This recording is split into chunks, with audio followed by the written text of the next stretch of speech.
اور اتنا ہی بڑا کام بھی ہے. سب سے پہلے جو اسے شروع کریں گے، اس کو عزت بخشیں گے، پروفیسر ڈاکٹر راشد شاہ صاحب. ان کا میں انٹروڈکشن کرا دوں یا تعارف ان کا چند منٹ میں تو ممکن نہیں ہے کہ میں یہاں کرا دوں. مفکر اسلام میں سب سے پہلے میں کہنا یہ چاہوں گا.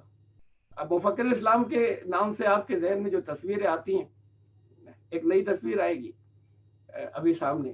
اسلام اسکالر، ان کی اپنی، آپ کی ایک اپنی مخصوص نہج ہے. اور آرگنائزیشن آف اسلامک یہ OIC جو ہے، اس کے اندر آرگنائزیشن اسلامک کوآپریشن، اس کے اندر اس کے تحت وجود میں آنے والی یہ تنظیم ہے ICESCO،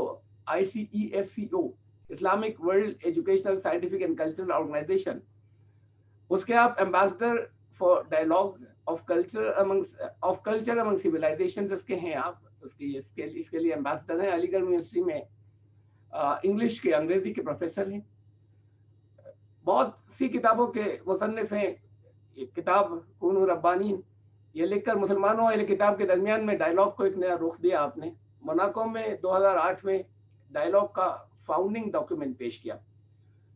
اور البیرونی شہرستانی جہاں سے چھوڑا تھا ڈاکٹر شاز نے اس کے آگے کی راہیں ہموار کی. ادراک اسباب تراج الامور لکھ کر شبہ اہل کتاب کو شامل کر کے مسلمانوں اور عیسائیوں کے درمیان بین الاقوامی ڈائلاگ کی ابتدا کی. بہت سی کتابوں کے مصنف ہیں آپ. انگریزی میں، اردو اور انگلش میں 30 سے زیادہ کتابیں تصنیف کی ہیں، جن کا عربی، ہندی سمیت بہت سے زبانوں میں ترجمے ہوئے. غالباً غلبہ اسلام سے پہلے آپ نے لکھی تھی، اور بہت سی ساری کتابوں کے نام تو یہاں میں نہیں لوں گا. غلبہ اسلام، ادراک زوال امت اور متحدہ اسلام کا منشور. آپ کو ان ٹاپکس سے اندازہ ہو جائے گا کہ یہ کتنے اہم ٹاپکس ہیں. غلبہ اسلام آپ نے، اگر میں غلط ہوں تو ڈاکٹر صاحب صحیح کر دیں گے، لیکن مجھے کچھ ایسا یاد پڑتا ہے کہ یہ بالکل آپ نے وہاں جب علی گڑھ یونیورسٹی میں تھے اور جب وہاں سے نکلے تھے، جب آپ نے وہاں سے ریسرچ کر رہے تھے تب لکھی تھی، اور اس کے فوراً بعد لکھی تھی، اور میں نے تبھی پڑھی تھی. تو بہرحال 1992 کے اندر، یعنی خالی اتنا نہیں ہے کہ رائٹر ہیں یا اس کے اندر آپ ایکٹیوسٹ ہیں، اسلامی ایکٹیوسٹ بڑے کریٹو. 1992 میں اوسلو پیس ایکارڈ کی بات چیت چل رہی تھی. اس وقت اسرائیل اور عرب نیشنز کے لیے پالیسی طے کر رہے تھے یونائٹڈ اسٹیٹس سے خاص طور سے. تو آپ نے ایک پیس مشن پر لندن اور واشنگٹن میں سفر کیا تاکہ پالیسی میکرز کے متعلق ان کو مسلمانوں کے جذبات سے آگاہ کر سکیں. futureislam.com ابراہیمی مذاہب کی ڈیبیٹ کا ایک اہم پلیٹ فارم ہے جو آپ نے اسٹیبلش کیا ہے اور قائم کیا ہے.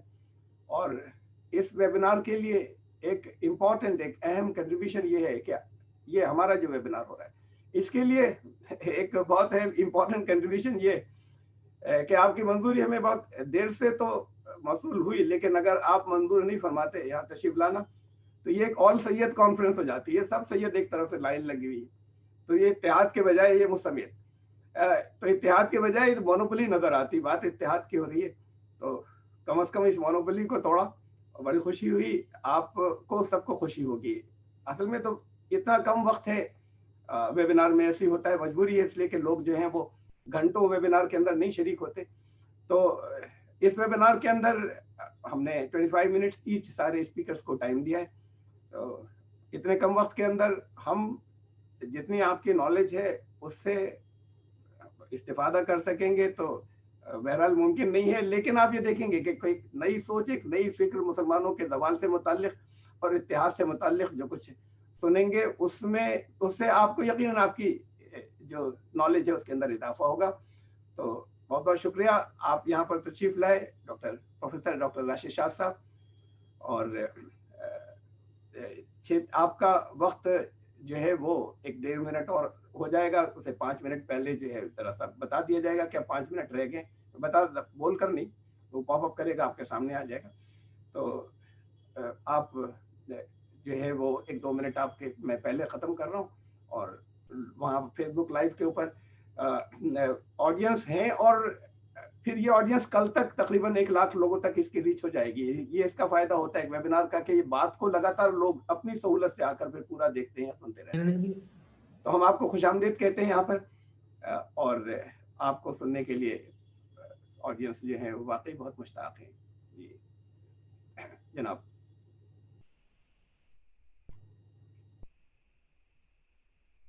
پروفیسر راشد شاہ صاحب, کچھ کنیکشن پرابلم ہو گئی کیا؟ Yes, their video is stuck. تو بتائیے, اطلاع دیجیے. Yeah, I will call him.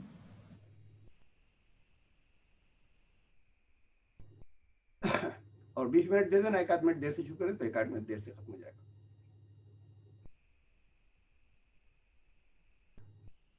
جی آواز نہیں آ رہی آپ کی, انمیوٹ کر لیں, یہ لیفٹ ہینڈ میں نیچے ہے, اسے کلک کر لیں. جناب.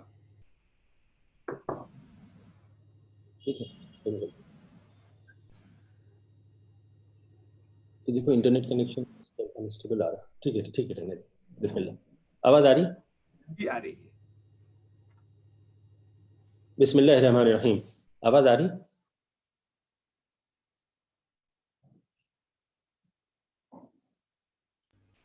Yes, sir, they can check.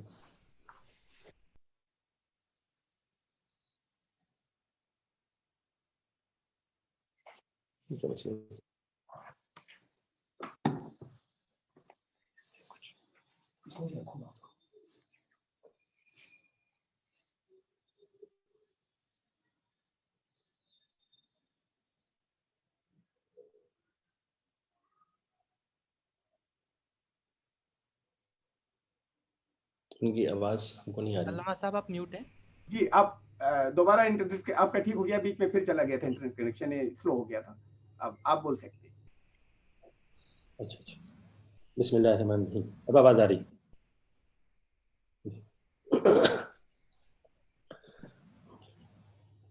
سب سے پہلے تو میں علامہ سید عبداللہ طارق صاحب کا شکریہ ادا کروں کہ انہوں نے ربیع الاول کے مہینے میں امت مسلمہ کو پھر سے امت مسلمہ واحدہ بنانے کی ایک مبارک صحیح کی ہے.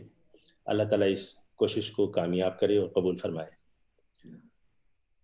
دیکھیے, میں وقت ظاہر ہے کہ ایسے موقع پہ کم ہوتا ہے, میں صرف کچھ سوالات آپ کے سامنے رکھوں گا اور آپ کے اوپر چھوڑوں گا کہ آپ فیصلہ کریں کہ ہم کہاں جا رہے ہیں اور ہمیں کدھر جانا چاہیے. اور وحی اور تاریخ کے ایک طالب علم کی حیثیت سے جو کچھ میں نے اس برسوں کی مسافرت میں, علمی مسافرت میں سمجھا ہے, اس کی کچھ نکات آپ کے سامنے رکھ دوں. دیکھیے, پہلی بات تو یہ ہے کہ ایک بیک گراؤنڈ کی طرح میں بتا دوں کہ میں یعنی 2000 سال سے پہلے, سال 2000 سے پہلے لندن میں ایک سلسلہ شیعہ سنی مفاہمے کا شروع کیا بعض احباب نے, اور بڑے بین الاقوامی سطح پر اور بڑی گہماگہمی رہی. میں اس میں سے 3 بڑی کانفرنسز میں سے 2 میں شامل رہا, اور لیکن اس کے علاوہ بھی آیت اللہ سیستانی کی طرف سے کچھ کوششیں ہوئیں اور ان کے اداروں نے اس مسئلے پر کام کیا.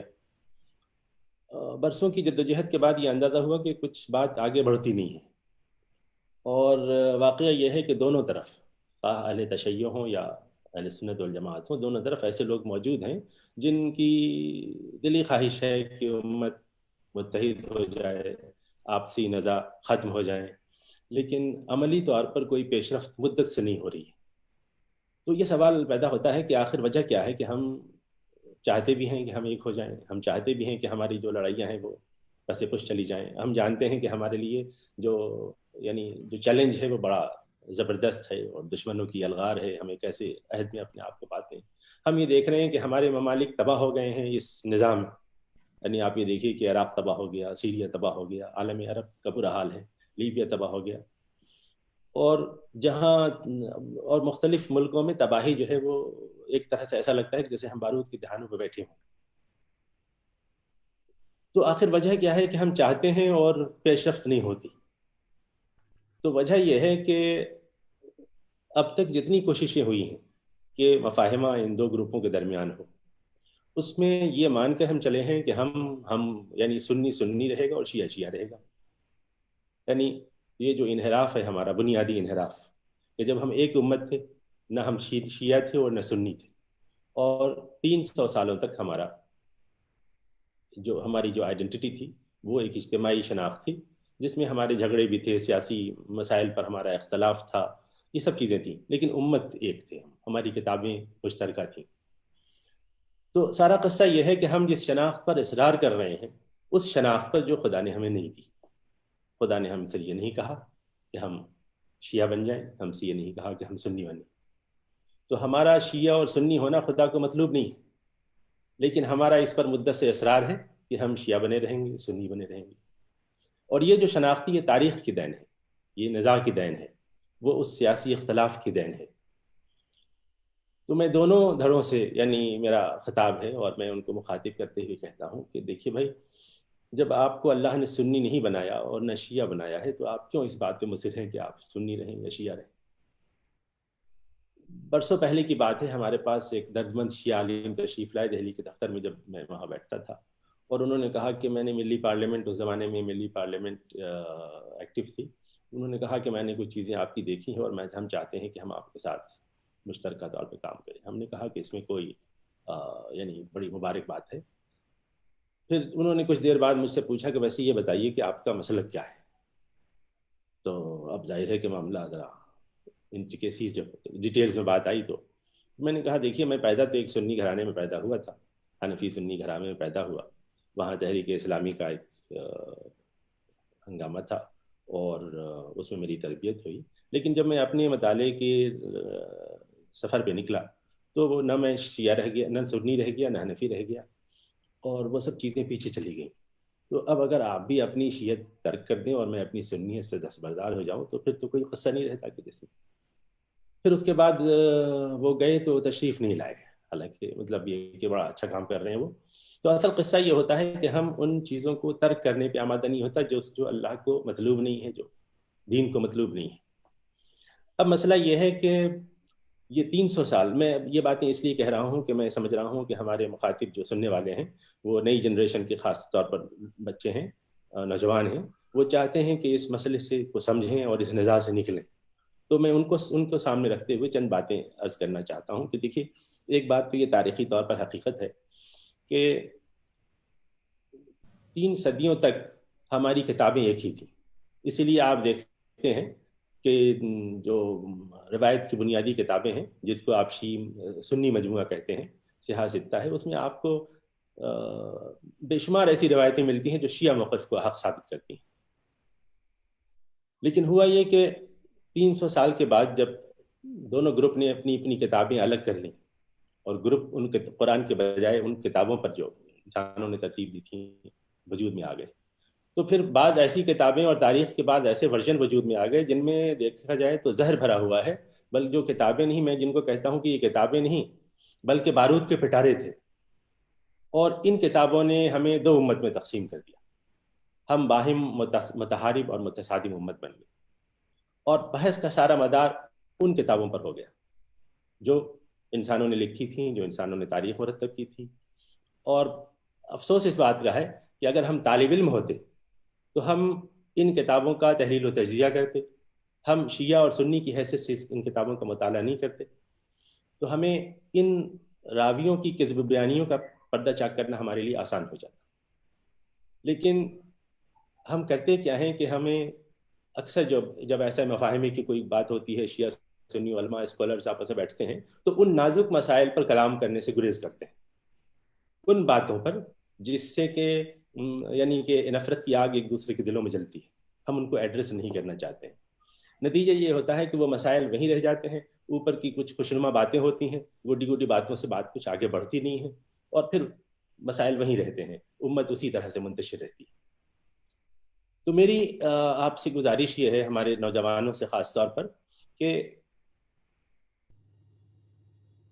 اب دیکھیے ایک سوال میں آپ سے کرتا ہوں کہ آپ ذرا غور کریں کہ جو لوگ اس روایت پہ یقین رکھتے ہیں کہ حضرت یعنی ثقیفہ بن اسعد میں جو کچھ ہوا وہ حضرت علی کا حق خلافت غصب کر لیا گیا، اور پھر بات یہیں ختم نہیں ہوئی، بلکہ اگر آپ اس کی تفصیلات دیکھیں تو آپ کو تاریخ کی کتابیں، جس کو میں کہتا ہوں کہ زہر بھرا ہے، بارود بھرا ہوا ہے، تو مثال کے طور پر ایک کتاب ہے جس کو اہل تشیع بھی جانتے ہیں، ان کی اہل علم بھی جانتے ہیں کہ یہ معتبر کتاب نہیں ہے، اس کا راوی مجہول ہے، مصنف مجہول ہے، اور مجہول طریقوں سے ہم تک پہنچی ہے۔ تو میری مراد سلیم بن قیس ہلالی کی کتاب سے ہے، جس میں یہ روایت آئی ہے، پہلی بار آئی کہ عمر گھر جلانے کے لیے آئے اور دروازہ کو دھکا دیا اور اس سے فاطمہ کے پیٹ پہ گر گیا اور حمل ساقط ہو گیا اور 6 مہینے کے بعد ان کا انتقال ہو گیا وغیرہ وغیرہ۔ تو اب جو لوگ اس بات پہ یقین رکھتے ہوں کہ عمر گھر جلانے کے لیے آئے، اور تو ظاہر ہے کہ وہ کیوں نہیں، مطلب کیسے وہ یعنی ان لوگوں سے محبت کریں گے جن کو وہ ان کی ضروریت سمجھتے ہیں، ظاہر ہے کہ، اور خود بخاری میں ایسی روایت موجود ہے کہ مثال کے طور پر وہ فدق کا معاملہ ہے کہ حضرت فاطمہ نے آپ سے یعنی جیتے دم تک بات نہیں کی۔ تو ان باتوں سے جو تصویر ابھرتی ہے، ظاہر ہے کہ اہل تشیع کے لیے بڑا مشکل ہے کہ ان لوگوں سے جو ان کی حمایت میں کھڑے ہوں ان سے محبت اور مواخات کا معاملہ کریں۔ اب یہ شہاب زہری کی روایت ہے جو بخاری میں آئی ہے، اور سلیم بن قیس کی وہ کتاب ہے جس سے یہ فسانہ آیا ہے، گھر گرانے اور وہ دروازہ گرانے اور گھر جلانے کا۔ اگر ان دو راویوں کی آپ تحقیق کر لیں تو ان کا غیر ثقہ ہونا واضح ہو جاتا ہے، اور یہ دو راوی اگر گر جاتے ہیں تو یہ سارا فسانہ جس پہ 80% عمارت کھڑی ہے نفرت کی، وہ گر جاتی ہے۔ لیکن مسئلہ یہ ہے کہ ہم یہ جانتے ہوئے، میں یہ کہتا ہوں کہ شیعہ علماء بھی جانتے ہیں کہ یہ چیزیں کتنی معتبر ہیں، اور اہل سنت بھی جانتے ہیں کہ بخاری میں جو یہ روایت آ گئی ہے یہ اصحاب رسول کے منصب کے خلاف ہے، لیکن اس کے باوجود ہم نے ان کتابوں کو وہ اہمیت دے رکھی ہے کہ بسا اوقات تو ایسا لگتا ہے کہ یہ وہیں پہ تقدم حاصل ہو گیا، ان کو ترک کرنے کے لیے ہم آمادہ نہیں ہیں، تاریخ سے ہم نکلنا نہیں چاہتے۔ نتیجہ یہ ہے کہ جھوٹی تاریخ نے ہمیں اپنا قیدی بنا لیا ہے اور ہم اس کے اسیر بن کر رہ گئے۔ اب دیکھیے، ایک بات تو یہ ہے کہ ثقیفہ میں جو بھی کچھ ہوا، ہم وہاں نہیں تھے، آپ بھی نہیں تھے، اور اس مجلس میں تاریخ میں واپس جا کر ہم سے ووٹ نہیں لیا جا رہا۔ ظاہر ہے کہ یہ ذمہ داری اللہ تعالیٰ نے ہم پہ نہیں ڈالی کہ ہم اس خلافت، اس عہد میں 1400 سال کی واپس جا کے ثقیفہ میں ووٹ کریں اور ابو بکر کو دیں یا علی کو دیں۔ تو یہ ذمہ داری ہم نے اپنے اوپر کیوں ڈال رکھی ہے؟ سر سید احمد خان نے بڑی دلچسپ بات کہی تھی کہ کسی نے ان سے پوچھا کہ صاحب اگر آپ وہاں موجود ہوتے تو کس کو ووٹ دیتے؟ تو انہوں نے کہا کہ بھائی مجھے کیا ضرورت پڑ رہی تھی کہ میں کسی کو دیتا، میں تو اپنی خلافت کا ڈول ڈالتا۔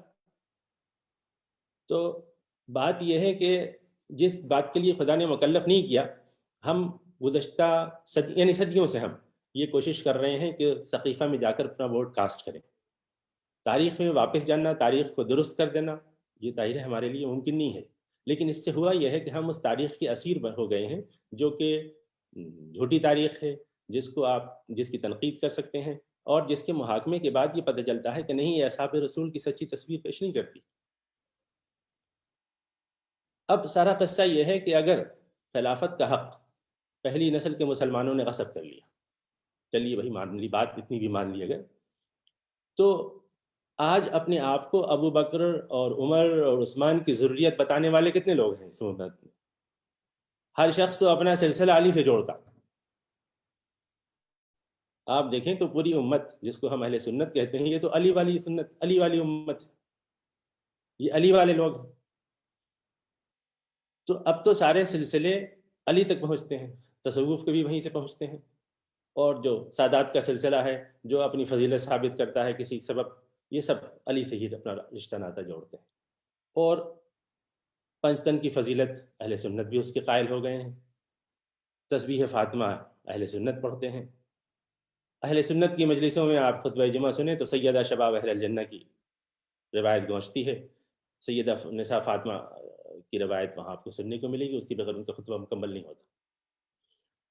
تو واقعہ یہ ہے کہ ایسی کوئی سنیت آج وجود نہیں رکھتی جس میں شیعت داخل نہ ہو گئی ہو، اور علی کا پہلا نمبر ظاہر ہے، نمبر جو ہے وہ آپ قوالیوں میں سنتے ہیں۔ تو ہوا یہ کہ یہ جو اسماعیلی دائیوں کا ایک گروپ آیا، دیکھیے یہ پوری سیاسی ایک بیک گراؤنڈ ہے اس کا، اسماعیلی دائیوں کا ایک گروپ آیا یہاں، اور آپ جانتے ہیں کہ جب ملتان ولایت تھی اور وہاں یہ سب چیزیں تاریخ سے ثابت ہیں کہ یہ معین الدین چشتی وہاں 6 مہینے جا کے رہتے تھے، اور ان کا تعلق ملتان کی ولایت سے تھا، اور ملتان کی ولایت میں سب جھنڈے وہاں فاطمی خلافت سے بھجوائے گئے تھے۔ تو یہ ایک پورا سلسلہ تھا جو فاطمی دائیوں کا تھا، جن کو یہاں متعین کیا گیا دلی میں اور اجمیر میں اور مختلف جگہوں پہ، ادھر لاہور میں آپ دیکھیں شہباز قلندر، یہ پورا ایک سلسلہ ہے۔ تو ان لوگوں نے فاطمی خلافت تو قائم نہیں ہوئی دوبارہ، یا یہ علاقے زیر اثر نہیں آئے، لیکن اتنا ضرور ہوا کہ جو فاطمی عقائد اور جو فضیلت تھی آل فاطمہ کی، وہ اس تصوف کے راستے سے اہل سنت کی یعنی ذہن میں داخل ہو گئی، اور اس پر آج بھی لوگ یعنی پابند، اس کی اہمیت اب بھی باقی ہے۔ تو جب سب کچھ یعنی صدیوں گزرنے کے بعد اب سارا قصہ یہ ہے کہ وہ ابو بکر اور عمر اور عثمان یعنی ان کی اپنی حیثیت کے باوجود ان سے رشتہ جوڑنے والے، ان کی ذریت بتانے والے لوگ تو خال خال ہیں، بلکہ اور فضیلت کا علی کا چرچا ہے، تو پوری امت عملی طور پر تو علی والی امت ہے۔ پھر اب میں نہیں سمجھتا کہ ان علی والوں سے جنگ کی کہاں گنجائش نکل آتی۔ اب دیکھیے تو اب تو پوری تقلیب ہوگی نظری طور پر۔ ایک بات اور سمجھنے کی ہے کہ یہ بڑا مسئلہ ہوتا ہے کہ ہمارے سنی علماء کے لیے کہ اب اس کی کیا توجیہ کریں، مثال کے طور پر کہ بخاری میں روایت موجود ہے حسبنا کتاب اللہ والی، کہ جب وقت وصال آیا رسول اللہ صلی اللہ علیہ وسلم کا اور آپ کہہ رہے تھے کہ قلم کاغذ لاؤ میں وصیت لکھوانا چاہتا ہوں، اور حضرت عمر نے روک دیا کہ کہہ دیا حسبنا کتاب اللہ۔ تو اب اس کا کیا کریں؟ یا اسی طرح سے مسلم میں آپ کو متا کی روایت مل جائے گی، مسند احمد میں من کنت مولا والی روایت مل جائے گی۔ تو ان باتوں سے یہ تو پورا یعنی شیعہ موقف ہے جو سنی کتابوں کے اندر موجود ہے۔ اب آپ اس کی جتنی بھی تضعیف کر لیں یا جتنی بھی اس کی آپ تشریح و تعویل کر لیں، لیکن اس سے آپ باہر نہیں نکل سکتے۔ تو ہوا یہ کہ ہم نے یعنی 300 سال تک جو امت متحد تھی، اس کے بعد کتابیں بن گئیں، اور ان کتابوں میں سے کچھ ہم نے اپنی کتابیں سمجھیں، کچھ کتابیں وہ تھیں جن کو انہوں نے اپنی روایت کی کتابیں قرار دیا، اور پھر دین کے 2 مختلف قالب وجود میں آ گئے۔ پھر اس پر ہی بس نہیں ہوا، بلکہ پھر ہم نے انسٹیٹیوشنز بنا ڈالے۔ یعنی دیکھیے وہ چیزیں بنی جو دین کا حصہ نہیں تھیں، لیکن تاریخ میں وہ وجود میں آئی۔ مثال کے طور پر ہم نے محرم کا ایک انسٹیٹیوشن بنایا، ماتم کا، اور اس میں پھر فضائل و مناقب بیان ہوئے، اور اس میں مصائب بیان ہوئے، اور اس میں پھر علی کے دشمنوں پر تبرہ کرنے کی گنجائش نکل آئی، اور اس کو جزو ایمان سمجھا گیا، اور یہ بھی جزو ایمان بن گیا کہ جو یعنی حسین کے غم میں آنکھیں روئیں تو ظاہر ہے کہ وہ بھی جنت کی طرف لے جاتی ہیں، تو یعنی رونا خود ایک عبادت بن گیا۔ اس کے مقابلے میں پھر سنیوں نے اپنا ایک انسٹیٹیوشن بنایا، وہ ہے عظمت صحابہ کا انسٹیٹیوشن۔ اب ادھر جلسے ادھر علی کی فضیلت کے ہوں تو پھر ادھر صحابہ کی عظمت کے جلسے سنیوں نے بنا ڈالے۔ اس تاریخ میں جو انسٹیٹیوشنز بن گئے، جس کی کوئی واقعہ یہ ہے کہ سند نہیں، نہ دین میں سند ہے نہ تاریخ میں سند ہے۔ اور میں نے ایک کتاب کچھ دنوں پہلے مرتب کی تھی، اور ایک اس کو کہانی کے انداز میں لکھنے کی کوشش کی تھی، کہانی کا سفرنامہ ہے۔ اس میں دیکھیے ایک چیز میں چاہتا ہوں کہ اس میں سے ایک پیراگراف آپ کے سامنے رکھوں، وہ یہ ہے کہ جس محرم کا یا جن باتوں کو آپ نے انسٹیٹیوشنلائز کر دیا ہے، اس کا قصہ یہ ہے کہ اس کے بارے میں یہ بھی نہیں کہہ سکتے کہ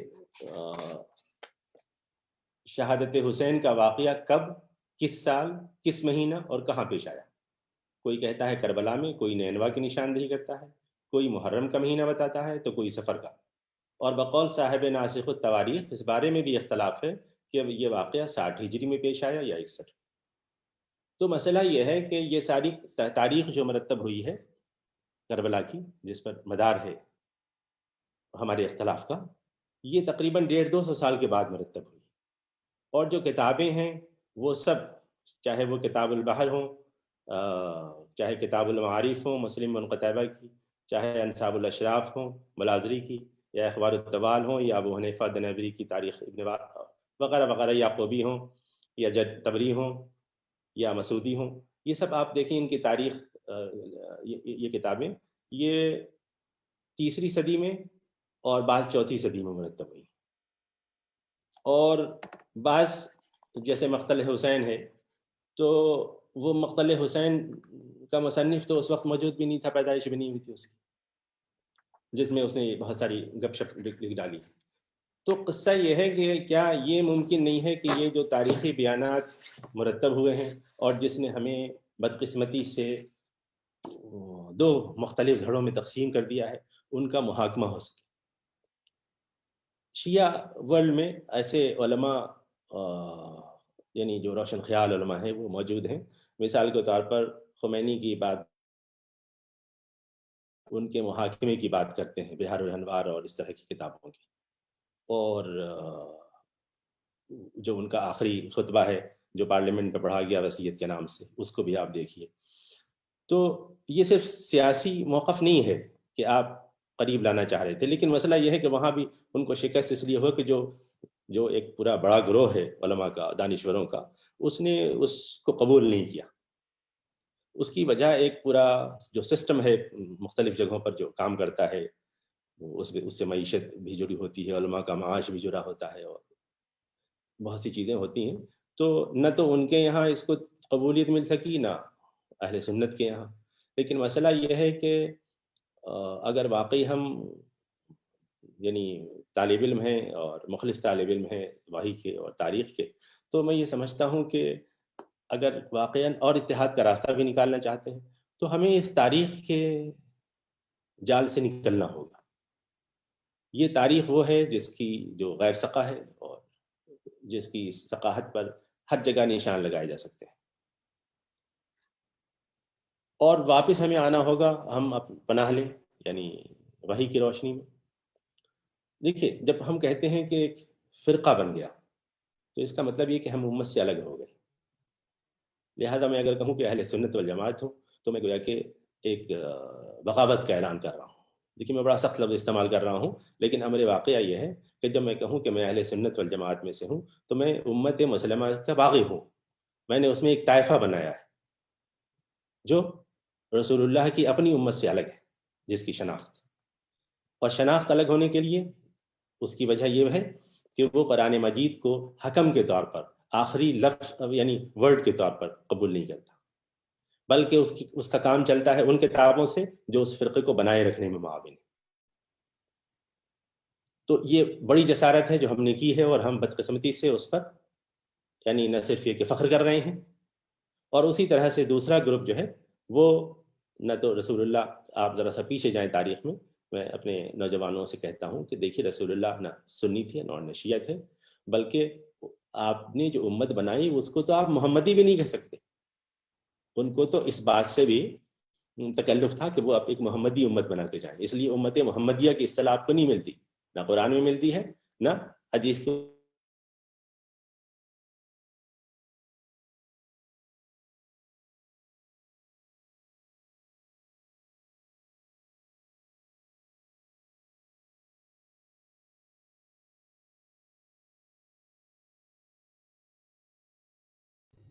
فون کرو، انٹرنیٹ رکا ہے ان کا۔ Yes, I'm calling.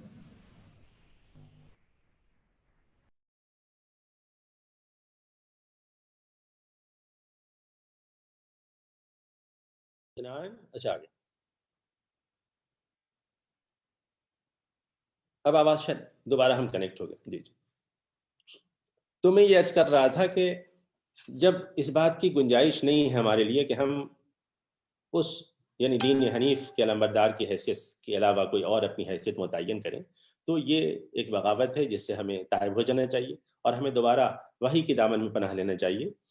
دیکھیے، جو فرقے بن گئے ہیں، مثال کے طور پر سنی کہتے ہیں کہ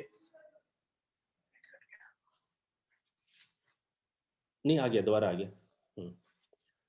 سنی مثال کے طور پر یہ کہتے ہیں کہ کتاب اور سنت انہیں عطا کی گئی. اب سنت جب کتاب میں تو کوئی مسئلہ نہیں ہے، سنت جب آپ کہتے ہیں تو یہ بڑا مشکل ہو جاتا ہے کہ سنت سے آپ کی کون کون سی کتابیں مراد ہیں. اسی طرح سے جب شیعہ کہتے ہیں کہ کتاب اور اطرت، تو اطرت کو بھی متعین کرنا مشکل ہے، اس لیے کہ اطرت کا جو ڈیفینیشن قرآن میں ملتا ہے اس سے آپ ازواج نبی کو الگ نہیں کر سکتے، بلکہ آیت تو بنیادی طور پر انہی کے لیے، اگر آپ کنٹیکسٹ میں پڑھیں تو وہاں بات صاف ہو جاتی ہے کہ ان کو آپ نکال نہیں سکتے. لیکن روایتوں میں پھر آپ نے کہہ دیا کہ نہیں، وہ آیت یعنی اہل بیت کا تصور جو ہے وہ دراصل ان کے لیے ہے، آل عباس اور آل علی اور وغیرہ وغیرہ کے لیے. تو یہ سارا کام بہرحال روایتوں سے چلایا گیا ہے اور اسی کی وجہ سے پوری تصویر ہماری مسخ ہو کر رہ گئی ہے. ایک بات اور ذرا میں اضافہ کرنا چاہوں گا کہ اس پورے پروسیس میں ہوا یہ کہ جو امت اپنے یعنی اپنے منشور کے لیے جو کام اس کو اسائن کیا گیا تھا،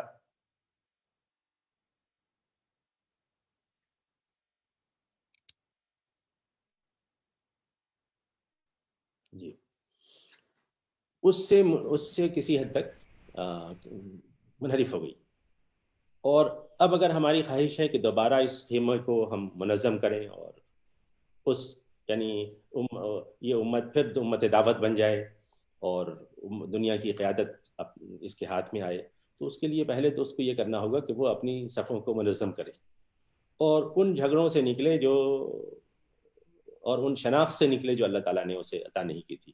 یہ بہت بڑا چیلنج ہے میرے خیال میں سمجھتا ہوں کہ بہت بڑا مطالبہ ہے، لیکن خدا کا یہی تو مطالبہ ہے کہ بار بار ہم سے یہ کہا جاتا ہے کہ ہم اس بچڑے کو قربان کریں. یہ جو سورہ بقرہ میں اہل یہود سے پورا مطالبہ ہے کہ صاحب وہ خدا چاہتا ہے کہ تو وہ بچڑا وہی ہے کہ جو ہم نے بچڑا بنا رکھا ہے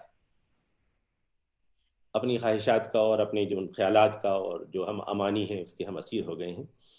تو اب جس تاریخ کے جس مرحلے میں ہم پہنچے ہیں، میں سمجھتا ہوں کہ اس کے علاوہ ہمارے لیے کوئی دوسرا راستہ بچتا نہیں ہے.